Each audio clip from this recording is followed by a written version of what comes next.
What we advocate is a solution that is revolutionary, that is international, and that is in the interest of the vast majority. What we are facing in this city is sort of a product of this economic crisis, is a disintegration of really what remains of the city's economy, the dismantling of what remains of public infrastructure, the destruction of what remains of our schools and our jobs. Of course, the problems that the city faces did not emerge yesterday. During the past 3 decades, there's been a systematic assault on the jobs and living standards of the working class.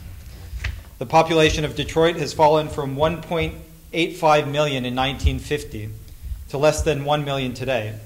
The destruction of the destruction of jobs by the auto industry has been particularly devastating. In 1978, General Motors employed 482,000 people in Michigan. Today it employs about 45,000, less than 1/10 of what it did in 1978. The United Auto Workers in particular has really fully integrated itself and fully participated in the destruction of the jobs of auto workers. It's transformed itself into a company. The privileged officials which run this organization have developed interests which are not only not in line with, but are in fact directly antagonistic towards the interests of the workers they claim to represent.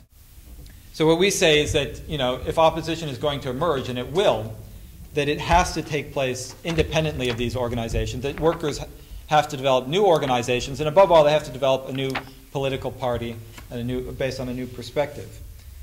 The bourgeoisie, they have a strategy in which they are using this crisis in order to impose a tax on the working class, essentially returning conditions of life to what it was like prior to the Great Depression.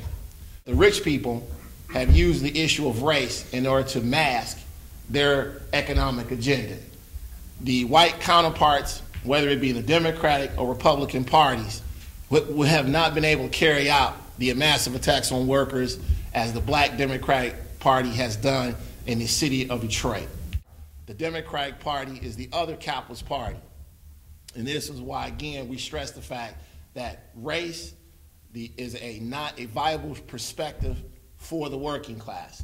Now, in our conversations that we've had with people on the issue of education, they ask themselves, how is it this crisis has developed? Well, you look at Detroit and you look at the perspective of Black nationalism.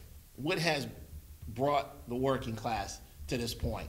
You have a Black mayor, you have a school board ran by Black politicians, you have Black judges, Black police officers, and yet the conditions of life for workers in this city are worse than what they were during the time of the civil rights movement. Really, the fundamental issue which workers in this city and workers throughout the country and internationally have to really grapple with is the question of socialism and the reappropriation of the great socialist traditions of the American working class and the international working class. When we say, why is socialism necessary, it's because capitalism has failed fundamentally, and nowhere is that really more true than in this city. Public education, as an example.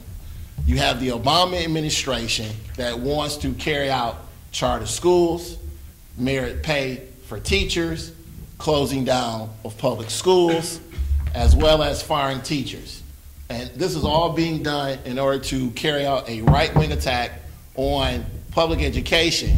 The only way education can be defended is going to be part of a social struggle by the working class against capitalism, not only to defend the right of children to an education, but in order to move society forward as a whole. It is a task of the working class to rally itself. We want to organize workers into a single, unified class against capitalism as a whole.